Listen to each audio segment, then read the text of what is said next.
Federal prosecutors are considering filing criminal charges against elected officials harboring illegal aliens in so-called sanctuary cities, Homeland Security Secretary Kirstjen Nielsen told lawmakers at a hearing dominated by Democrats hectoring her over whether President Trump used profanity during a closed-door negotiating session about immigration reform.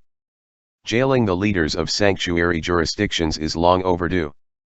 The sanctuary movement gave illegal aliens permission to rob, rape, and murder Americans by, among other things, stigmatizing immigration enforcement. Some left-wingers use the dreadful euphemism civil liberties safe zones to describe sanctuary jurisdictions. The phrase blurs the distinction between citizens and non-citizens by implying illegal aliens somehow possess a civil right to be present in the U.S. These sanctuary cities really ought to be called traitor cities because they are in open rebellion against the United States. They may as well be flying the Confederate battle flag at City Hall in their modern-day campaign of massive resistance against federal immigration authorities.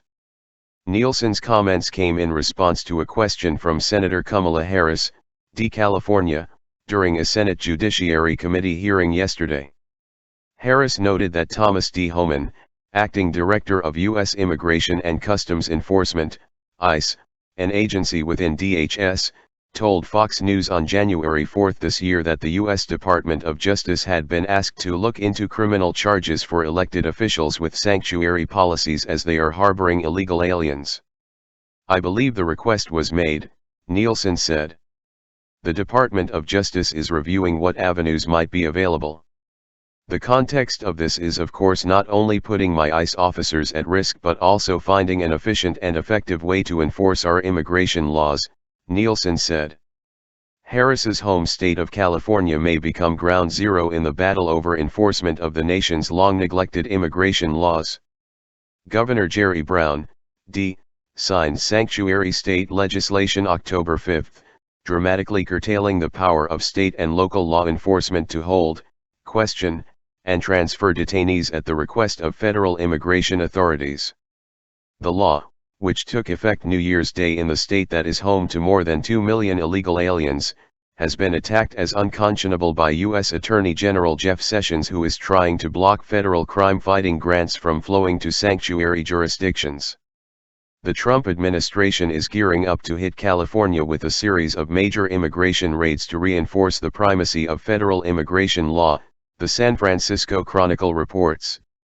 U.S. immigration officials have begun preparing for a major sweep in San Francisco and other Northern California cities in which federal officers would look to arrest more than 1,500 undocumented people while sending a message that immigration policy will be enforced in the sanctuary state, according to a source familiar with the operation. The campaign, centered in the Bay Area, could happen within weeks, and is expected to become the biggest enforcement action of its kind under President Trump, said the source, who requested anonymity because the plans have not been made public. The operation will focus on individuals who have been ordered deported and those with criminal backgrounds, the newspaper reports.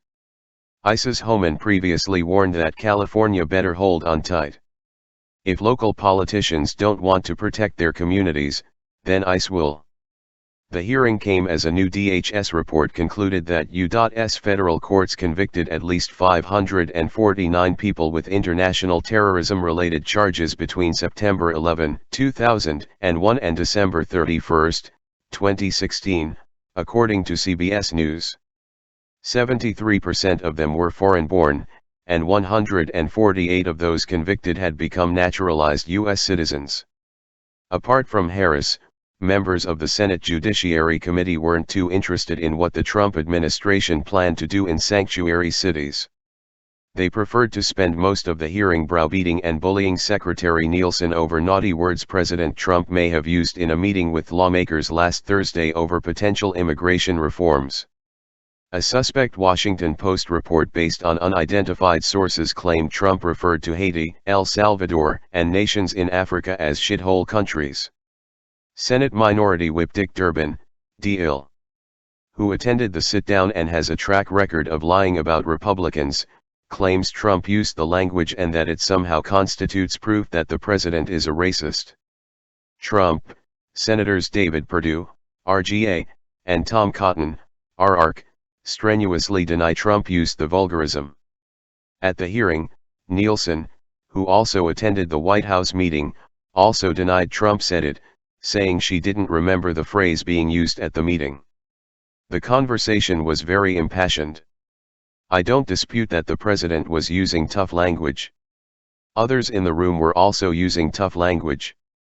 The concept, and the context, I believe, in which this came up was the concept that the president would like to move to a merit-based system. Senator Patrick Leahy, DVT, cut her off. Did he use what would be considered vulgar language referring to certain countries? The president used tough language in general, as did congressmen in the room. Yes sir, Nielsen replied. Ranting, his eyes bulging like a madman's, Senator Cory Booker, DN.J, tried to raise money for his 2020 presidential campaign by tearing into Nielsen, claiming the real America was on the verge of resembling the fictional semi-apartheid America described in the typical Southern Poverty Law Center fundraising letter.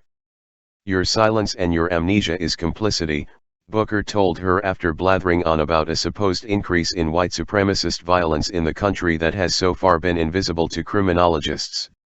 This is a preview of Democrats' 2018 campaign platform. They can't accept that Donald Trump beat Hillary Clinton, so they plan to keep tearing the country apart over race.